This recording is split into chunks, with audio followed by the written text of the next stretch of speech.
Voilà. Bon, parfait. Écoutez, bonjour, bonjour à tous. Bonjour d'être présent à cet atelier virtuel sur l'Égypte qu'on va animer à 4. Donc, on va se présenter puisqu'on aura un témoignage d'entreprise avec nos collègues d'Alstom, Elisabeth Richard et Julien Triadou qui sont également présents. Je me présente, donc je suis Michel Oldenburg, je suis le chef du service économique ici au Caire. Et Philippe Garcia, directeur du bureau Business France Égypte. Bonjour à tous. Alors, si la technique nous suit, vous devriez pouvoir voir le PowerPoint. En tout cas, quelque chose doit s'afficher sur votre écran. J'espère que vous voyez ce qu'il y a sur l'écran. On va peut-être passer tout de suite à la slide SWOT, même pas celle-là, celle d'après. Voilà, donc pour aller directement dans le vif du sujet, puisque l'intervention va se scinder en 3 parties. Il y a une partie intervention de Philippe, Business France, et moi-même, service économique. Il y aura ensuite un quart d'heure d'intervention de nos collègues d'Alstom, retour d'expérience sur le marché égyptien, et une demi-heure de questions-réponses. Voilà, donc simplement... L'analyse SWOT que vous avez sous les yeux, elle résume un petit peu tout ce qu'il faut savoir sur le marché égyptien. Je vais essayer d'en sortir un petit peu les faits saillants. La première chose, c'est que l'économie égyptienne, sur le plan macro, a quand même très bien résisté à la pandémie. C'est certainement l'un des rares ou les seuls pays dans le monde à avoir enregistré une croissance durant la pandémie en 2020, mais elle sortait de plusieurs années de consolidation économique grâce à l'intervention du FMI. Donc, elle est arrivée en 2020 avec un acquis relativement solide. Et le gouvernement a fait le pari de ne pas fermer l'économie. Grosso modo, le Covid était évidemment bien présent, mais priorité a été donnée à l'économie, sachant que de toute manière, il était difficile à un pays avec un taux de pauvreté proche de 30% de demander aux Égyptiens de rester chez eux. Donc du coup, ça a permis effectivement de poursuivre sur une dynamique assez positive et qui s'est développée actuellement grâce à une politique des grands travaux qui est menée par le président Sisi. Donc aujourd'hui, les dépenses dans les infrastructures sont importantes et infrastructures, c'est toutes les infrastructures. Donc évidemment, il y a les infrastructures routières, mais également portuaires, également le rail. Aujourd'hui, le pays souhaite développer une ligne à grande vitesse qui a été remportée par Siemens. Nous travaillons beaucoup sur un secteur historique de la présidence française qui est le métro du Caire, mais pas uniquement, puisque maintenant, grâce au financement AFD, on s'intéresse également au métro d'Alexandrie. Et donc tout ça fait que aujourd'hui, la croissance économique égyptienne est pratiquement revenue au niveau d'avant la pandémie. Donc on espère pour l'année 2022 un taux de croissance qui sera compris entre 5,5 et 6%. Et selon le FMI, on sera sur la même tendance en 2023 et en 2024. Hors choc externe, évidemment. Donc, alors, parallèlement, il y a des réformes qui sont en cours, qui sont notamment menées par le ministère des Finances, avec une dématérialisation des procédures d'import-export et avec la mise en place de la facturation électronique, notamment pour les grands groupes, ce qui montre qu'effectivement, il y a une vraie consolidation budgétaire et financière qui est en cours et avec le ministère des Finances à la baguette. Donc tout ça va dans le bon sens. Ceci étant, les vulnérabilités inhérentes au marché égyptien persistent. C'est-à-dire qu'aujourd'hui, le pays vit de 3 rentes, principalement les transferts des migrants, le transfert des Égyptiens qui travaillent à l'étranger, qui représentent plus de 30 milliards de dollars, ce qui est très largement plus que ce que le pays exporte dans sa totalité en une année. Vous avez le canal de Suez qui rapporte bon an, mal an tous les ans entre 5 et 6 milliards de dollars, et vous avez le tourisme.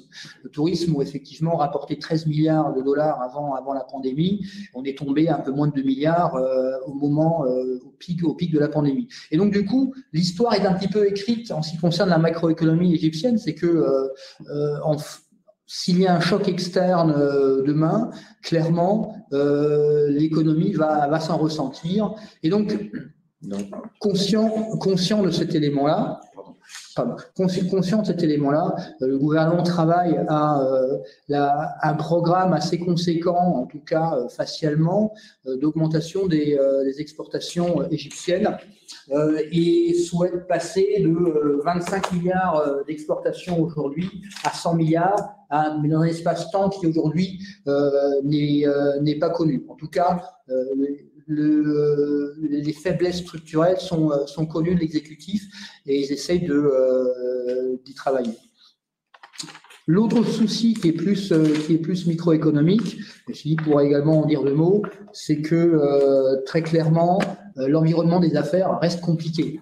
Donc là aussi, le ministère des Finances et le gouvernement en général a bien conscience de ces écueils. Le fait de dématérialiser les importations ou les marges d'import-export, notamment au niveau du port d'Alexandrie, va dans ce sens-là aujourd'hui pour éviter ce que le ministre des Finances appelle les dépenses discrétionnaires, au lieu de passer par 13 guichets où effectivement on avait potentiellement ce genre de dépenses discrétionnaires. Aujourd'hui, tout est dématérialisé et ça va évidemment dans le bon sens. Mais il reste encore un nombre incalculable de mesures structurelles à prendre pour effectivement fluidifier le commerce, tant à l'importation qu'à l'exportation, ou simplement sur le plan interne. C'est-à-dire que aujourd'hui, vous avez plus d'une trentaine d'entités, d'organisations, d'organismes qui régissent le commerce à l'importation, à l'exportation, ou sur le plan interne, qui d'une redevance, qui d'une licence, qui d'un document administratif. Donc tout ça est relativement pesant. Un mot peut-être sur la présence française, qui est très diversifiée. On est présent partout, dans tous les secteurs de l'économie, dans tous les secteurs structurants en tout cas, avec parfois une présence de longue date. Les entreprises sont soumises à ces situations, donc elles ont des problèmes, elles viennent nous voir régulièrement. On essaye de trouver des solutions ensemble, généralement au cas par cas, mais très clairement, elles sont ici pour le long terme. Lorsqu'on discute avec elles et lorsqu'on fait un bilan, certaines d'entre elles ont des plans parfois assez massifs d'expansion, notamment sur le plan industriel, ce qui montre qu'elles aussi ont assez confiance dans le marché égyptien à moyen et long terme. Peut-être juste un mot sur la qualité de la relation politique, qui est vraiment très bonne. Le président Sisi va venir en France encore dans pas longtemps, la semaine prochaine, pour le One Ocean Summit à Brest, puisque le pays va recevoir la COP27 à Sharm el-Sheikh en fin d'année. Donc ça participe de cette volonté effectivement d'être plus présent sur les problématiques climat. Le Premier ministre Madbouli était venu en France en novembre avec 6 ministres de l'aspect économique. Bruno Le Maire était venu l'an dernier. On pourrait revenir avant les élections françaises. Et donc aujourd'hui, on a une relation politique qui est très forte dans un pays où le politique, l'économique et le commercial est quand même très imbriqué. Donc aujourd'hui, on a une orientation qui est quand même très favorable, avec un a priori pour les entreprises françaises qui est bon, voire très bon. Et donc du coup, je pense que c'est un moment opportun pour s'intéresser au marché égyptien, malgré les difficultés qui sont inhérentes, structurelles et que je viens de vous mentionner. Et si on veut rester dans les temps, je pourrais encore parler très longtemps, je vais quand même passer la parole à Philippe pour qu'il aille un peu plus dans le micro. Ok, merci beaucoup Michel, bonjour à tous. Je vais vous parler de façon aussi pragmatique et opérationnelle que possible de deux sujets. Donc le premier, quels sont les secteurs porteurs pour nos entreprises? Je vais essayer de vous expliquer quels sont-ils et pourquoi et comment et jusqu'où le sont-ils. Et ensuite, je vais essayer pour compléter, continuer sur la lancée de Michel, qui disait que c'était un bon moment pour les entreprises françaises de s'intéresser au marché égyptien, de le prospecter, etc. Essayer de définir un profil type des entreprises françaises qui sont attendues sur ce marché. Alors, les secteurs porteurs, les secteurs porteurs, ils sont issus d'abord de priorités qui ont été définies par les autorités égyptiennes et par le marché égyptien, dans des secteurs pour lesquels il y a une forte demande. Ce sont des secteurs qui bénéficient de financements qui sont identifiés, qui sont disponibles. Alors, financements bilatéraux au titre de l'aide au développement, financements multilatéraux, Banque mondiale, IFC, BERD, BEI, l'ensemble des bailleurs de fonds. Donc, dotation budgétaire, je l'ai dit, ce sont des secteurs qui font l'objet de projets parfaitement identifiés. Et pour ce qui concerne les marchés de consommation, ils sont porteurs pour nos entreprises parce qu'il y a une demande adossée à un pouvoir d'achat substantiel. Et puis, ce sont des secteurs dans lesquels il y a de gros clients qui sont identifiés, des partenaires, des consommateurs, etc., etc. Le premier secteur, c'est celui que j'ai regroupé dans une grande catégorie et qui est absolument indispensable à mettre en place dès que possible pour que l'Égypte, pour permettre à l'Égypte d'asseoir son développement économique. Il s'agit de celui et lui permettre de passer d'un pays à revenu intermédiaire à un des grands émergents de la planète, c'est celui des transports, infrastructures, logistique, énergie. Donc, je vous le disais en préambule, il s'agit des secteurs vraiment prioritaires si on rajoute l'environnement, voilà, des financements publics, des dotations budgétaires et des bailleurs de fonds. La sécurité, c'est un marché sans limite, c'est un puissant fonds. Il s'agit de protéger les sites sensibles et beaucoup de sites sont sensibles en Égypte. La sécurité civile, la sécurité des personnes, le contrôle d'accès, la cybersécurité de plus en plus. Un autre secteur, c'est celui de la santé, qui est notre premier poste d'exportation en Égypte hors aéronautique, médicaments, dispositifs médicaux, etc. Un secteur qui a un grand avenir en Égypte, c'est celui des équipements pour les industries agroalimentaires. Le PIB agricole, c'est 12% du produit national brut, donc c'est énorme. Et en sachant qu'il y a 40% de pertes post-récolte, l'Égypte cherche aujourd'hui à valoriser ses ressources agricoles pour qu'elles contribuent bien davantage à la formation du PIB égyptien. Le numérique au sens très large, qui est en croissance exponentielle dans les fintech, avec l'accroissement du taux de bancarisation, qui est lent mais qui est réel, et probablement dans la volonté des entreprises égyptiennes d'opérer leur 4e transformation industrielle. Le tourisme,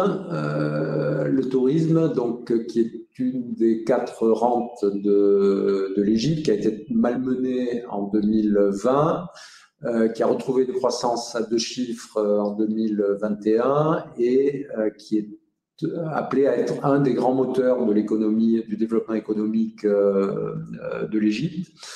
Et le secteur des industries créatives et culturelles, puisque l'Égypte cherche à asseoir son attractivité aussi sur une offre culturelle, avec notamment plusieurs musées, dont le futur Great Egyptian Museum, qui sera le plus gros musée monocivilisationnel au monde et qui devrait ouvrir au mois de juillet-août prochain avec des partenariats avec nos principaux opérateurs français. Voilà, donc Michel l'a dit, la relation a rarement été aussi bonne sur les plans politiques, etc. Donc, les entreprises françaises, les PME et les ETI, y compris et en particulier, elles sont attendues sur tous les secteurs d'activité, en particulier ceux que j'ai cités.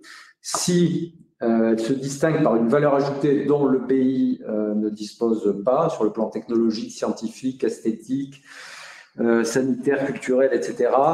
Le Made in France est très plébiscité, très demandé.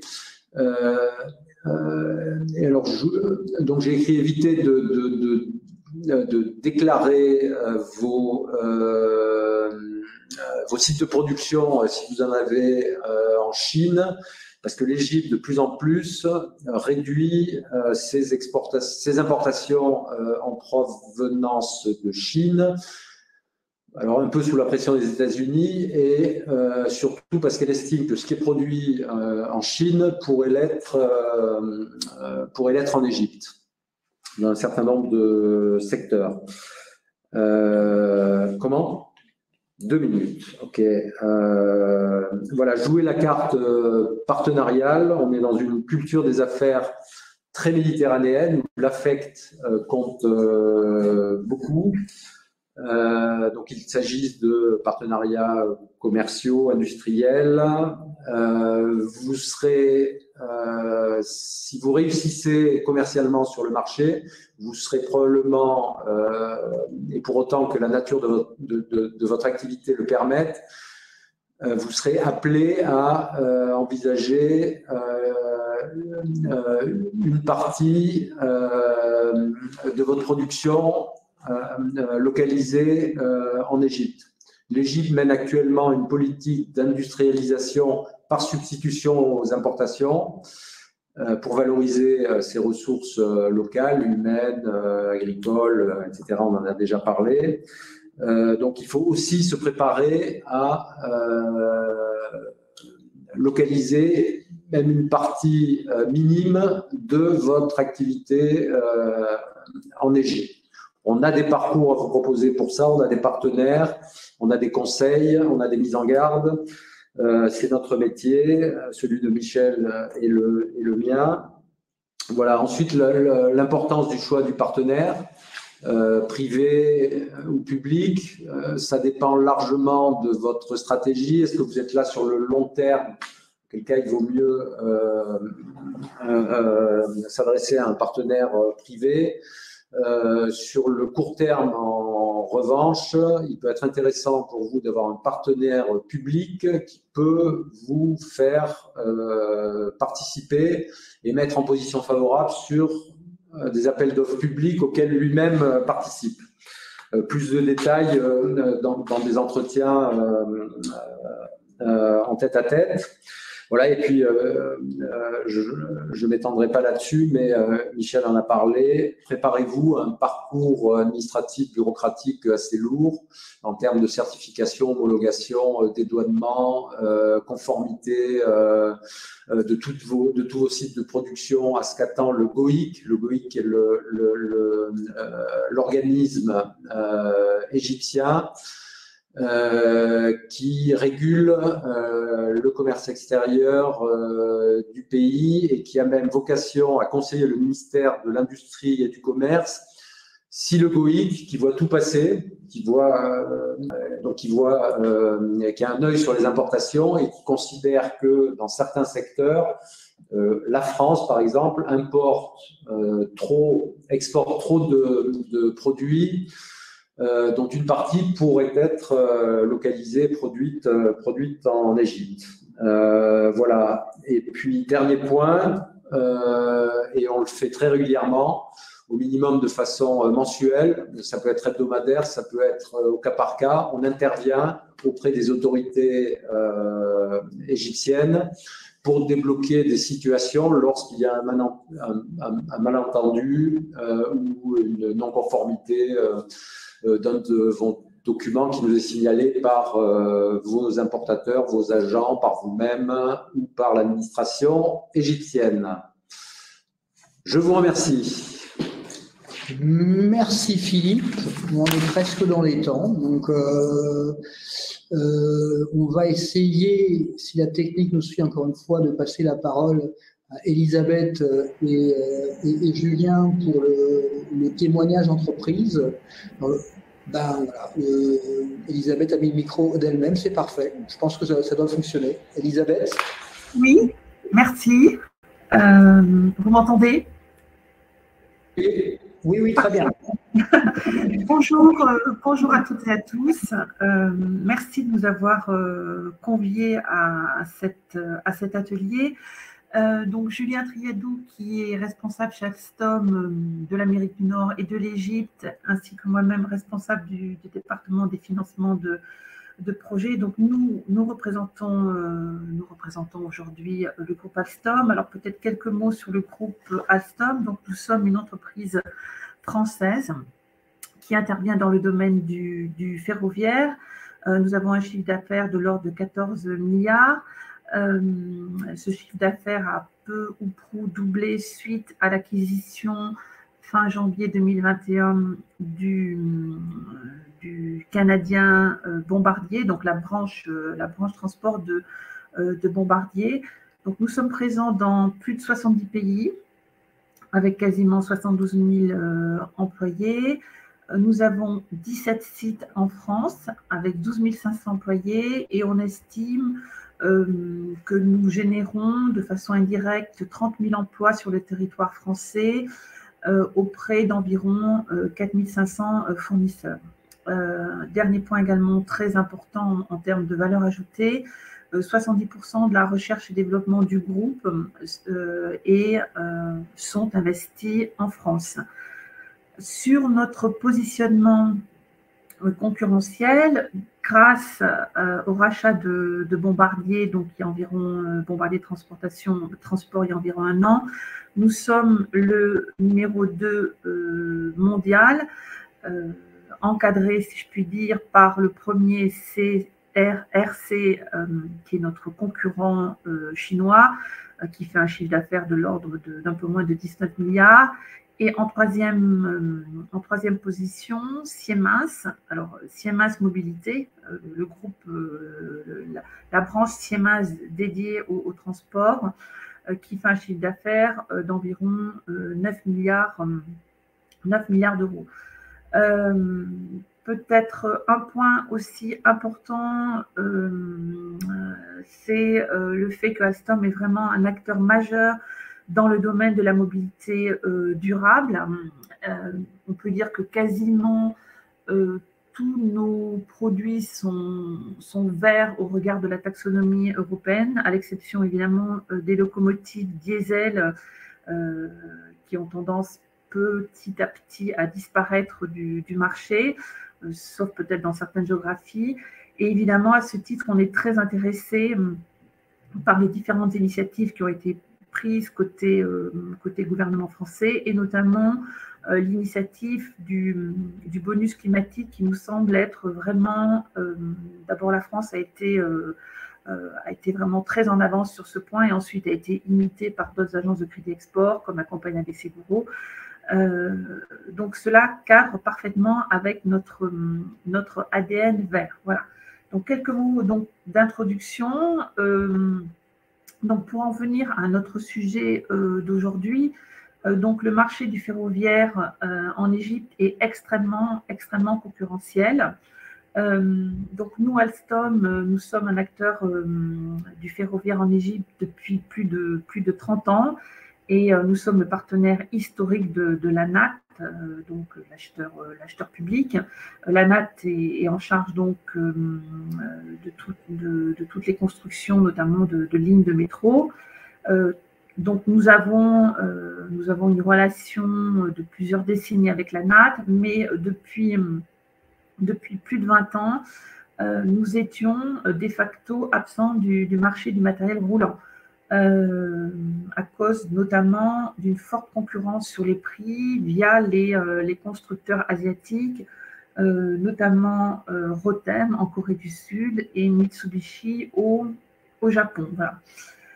Donc, nous, de par notre expérience, on constate effectivement que le financement est vraiment un facteur décisif de réussite. Ce n'est pas le seul, évidemment, puisque une offre, c'est un tout. Il faut une excellence en ce qui concerne le produit. Il faut évidemment un financement compétitif. Vous l'avez souligné il y a quelques minutes, la qualité de la relation politique entre la France et l'Égypte est aussi extrêmement importante pour permettre de valoriser l'offre française.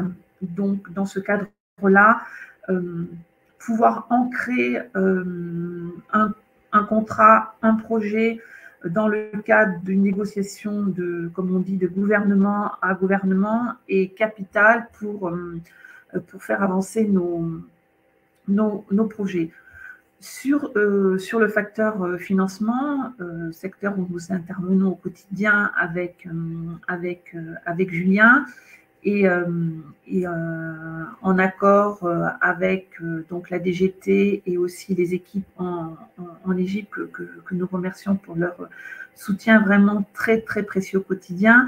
Bon, on constate que depuis les 10 dernières années, tous les contrats qui ont été signés l'ont été avec des financements. L'Égypte est quand même biberonnée à l'aide, disons, concessionnelle ou l'aide ayant un certain niveau d'éléments dons, comme on dit à l'OCDE. Donc, on voit qu'effectivement, il y a des interventions fortes des États, que ce soit via des crédits acheteurs. Petit à petit, le crédit acheteur commence à faire une percée. Nous l'avons vu notamment côté Alstom avec le monorail du Caire, qui est un contrat de Bombardier, qui est maintenant chez Alstom avec un financement via Crédit Export. On voit également que les banques bilatérales sont très présentes. On peut citer notamment l'AFD pour la France, la KfW, et puis aussi, on voit également que les multilatéraux aussi sont déterminants pour ces projets d'infrastructure avec quand même des montants très conséquents. Mais c'est pas suffisant. Le financement, c'est vraiment c'est un point clé et central. Et ensuite, il faut que les planètes soient alignées. Chez Alstom, on garde toujours le souvenir de 2015 de la ligne 3 du Caire, qui a été finalement attribuée à Rotem, nonobstant le fait d'un financement concessionnel. Donc, il faut vraiment que les planètes soient alignées, donc politiquement parlant, bien sûr, sur le produit, sur le financement, et il faut surtout une approche commerciale anticipée, surtout si on vise à un gré à gré, en respectant strictement les règles éthiques et compliance. C'est très important chez Alstom et chez tout le monde au demeurant. Il faut vraiment une approche anticipée, et c'est la raison pour laquelle c'est un travail d'équipe, c'est-à-dire les équipes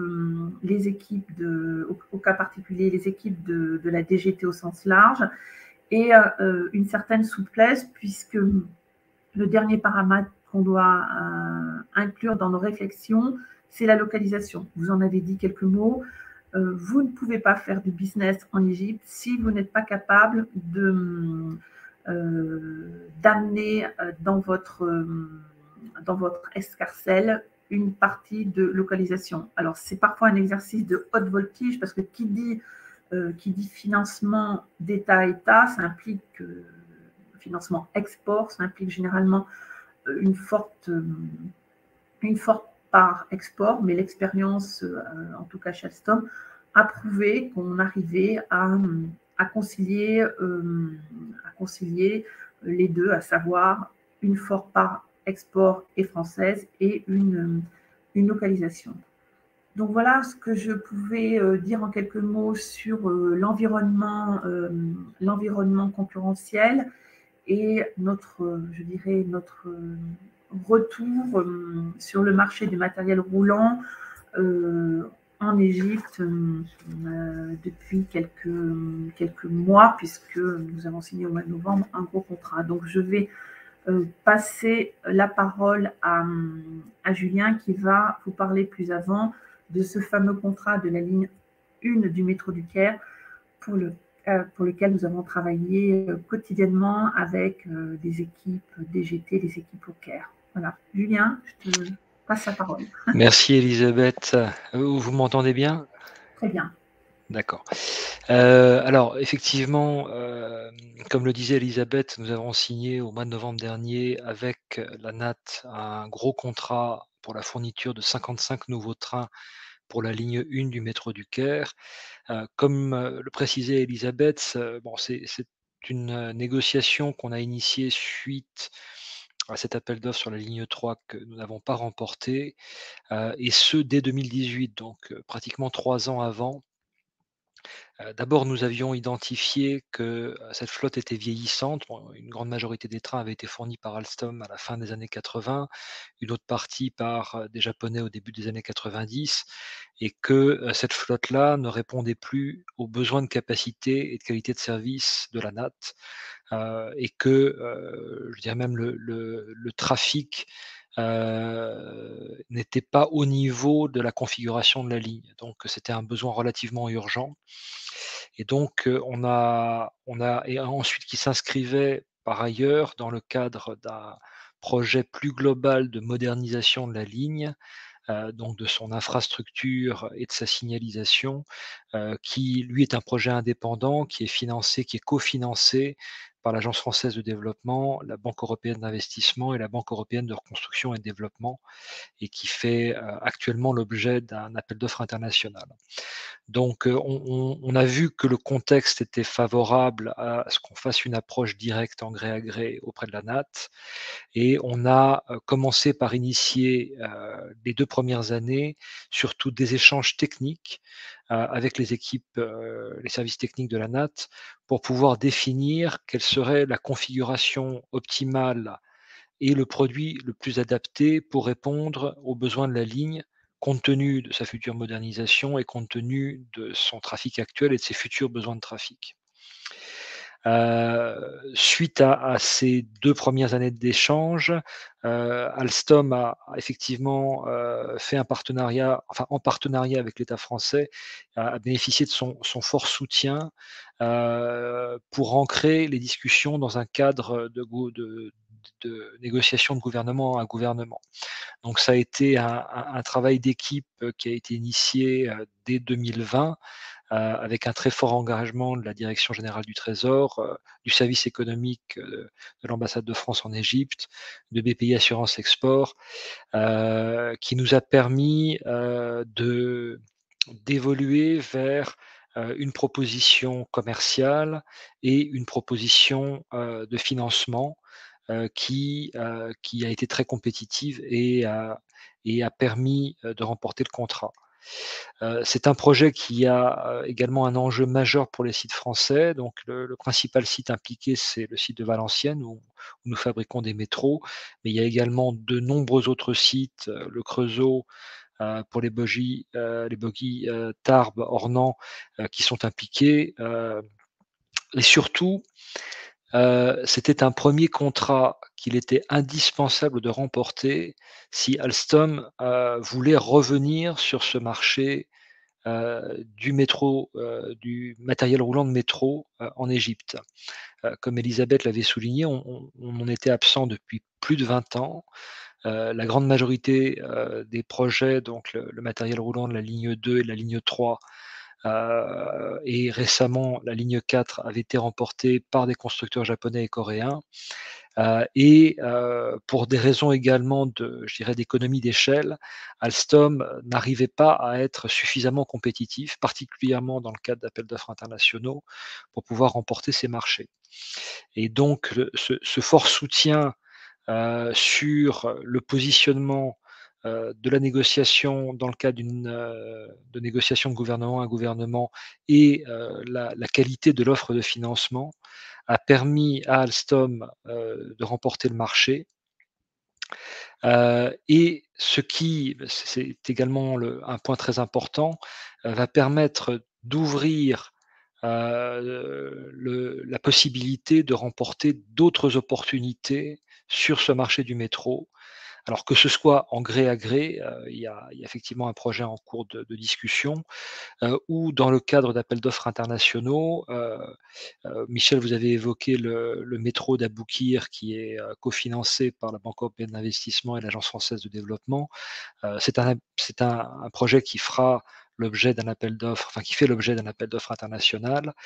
On est sur un produit qui va être très similaire à celui que nous avons signé sur la ligne 1 du métro du Caire. Et donc, les synergies que l'on va pouvoir générer grâce à ce contrat sur la ligne 1 du métro du Caire va nous permettre de proposer un produit qui sera beaucoup plus compétitif en termes de prix par rapport donc à la concurrence asiatique pour espérer remporter ce marché. Voilà. Après, bon, ce qu'on peut préciser, c'est que, bon, compte tenu du financement, ce projet de ligne 1 n'inclut pas de forte localisation. Il y a essentiellement des activités de service réalisées sur place. Mais comme Michel et Elisabeth l'ont souligné, cette demande de localisation est une demande très forte qui émane directement de la présidence égyptienne. Et donc, Alstom a d'ores et déjà prévu un certain nombre de plans de localisation pour du matériel roulant ou pour d'autres produits de système qui permettent pour ces futurs projets de répondre à cette exigence égyptienne. Voilà, ben n'hésitez pas si vous avez des questions.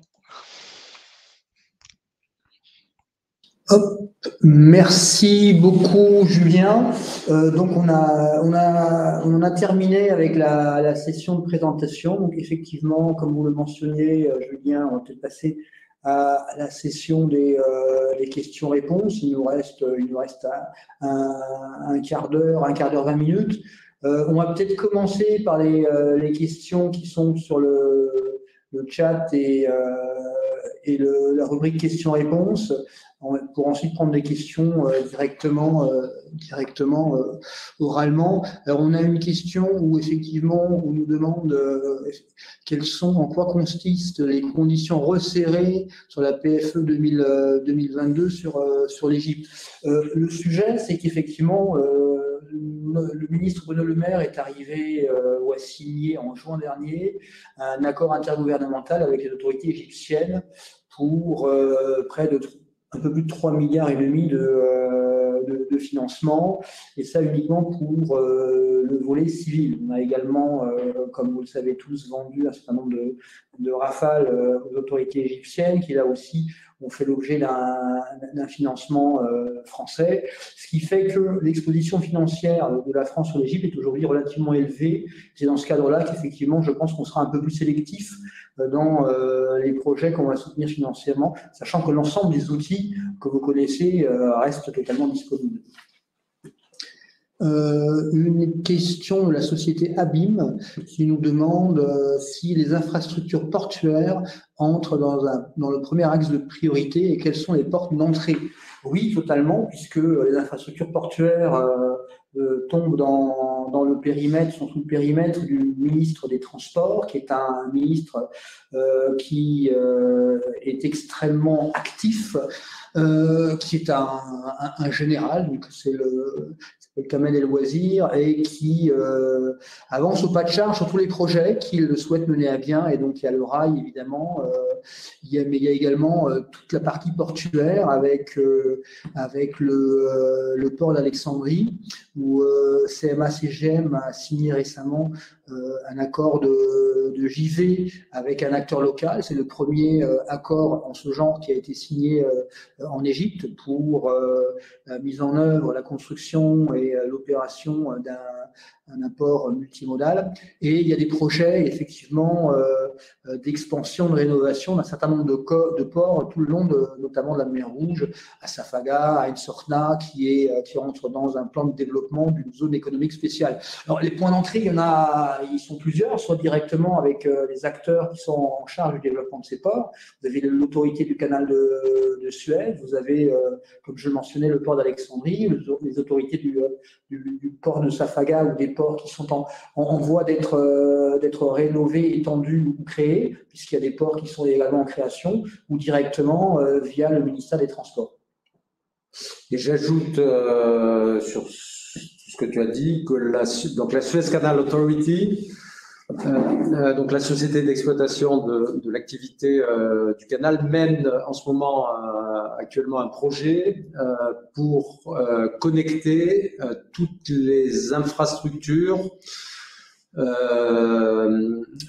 notamment portuaires, avec le canal pour rationaliser et optimiser les flux logistiques en Égypte, de l'Égypte vers les marchés extérieurs. C'est un très très gros projet qui pourrait vous intéresser également. Voilà pour les questions sur le chat dans la rubrique questions-réponses. On va peut-être prendre des questions des personnes qui sont connectées, s'il y en a. En tout cas, n'hésitez pas. Merci encore Elisabeth et Julien pour votre retour d'expérience. Ils se tiennent évidemment prêts à répondre à vos questions, tout comme Philippe et moi. Donc, allez-y, n'hésitez pas.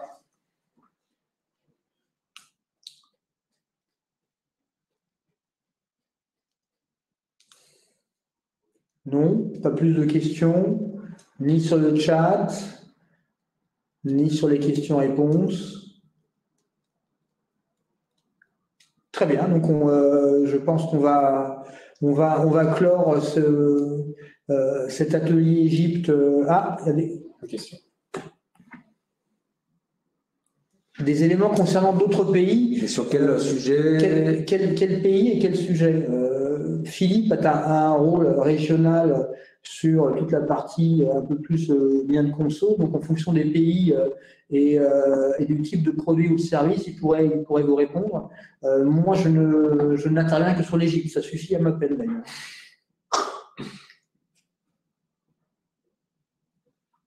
Non, c'est pas de notre ressort. Non. La stratégie politique française au Liban. Non, je ne peux pas répondre à cette question parce que je ne suis pas habilité à y répondre. Je m'occupe que de l'Égypte et Philippe.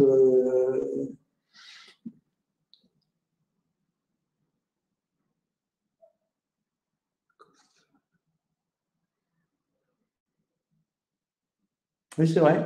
Mais en tout cas, peut-être que l'intitulé de l'atelier était mal formulé. Nous, pour le compte, nous sommes focalisés sur le marché égyptien. Monsieur Volkov, quel secteur d'activité?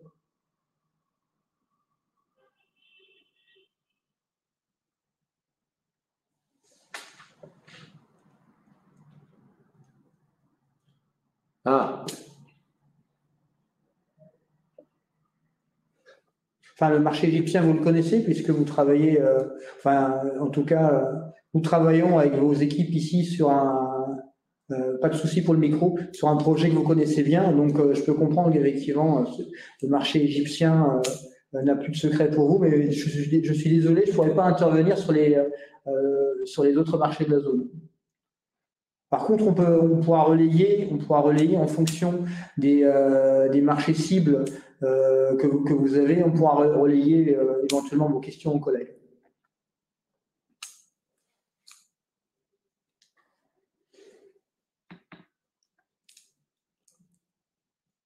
D'autres questions?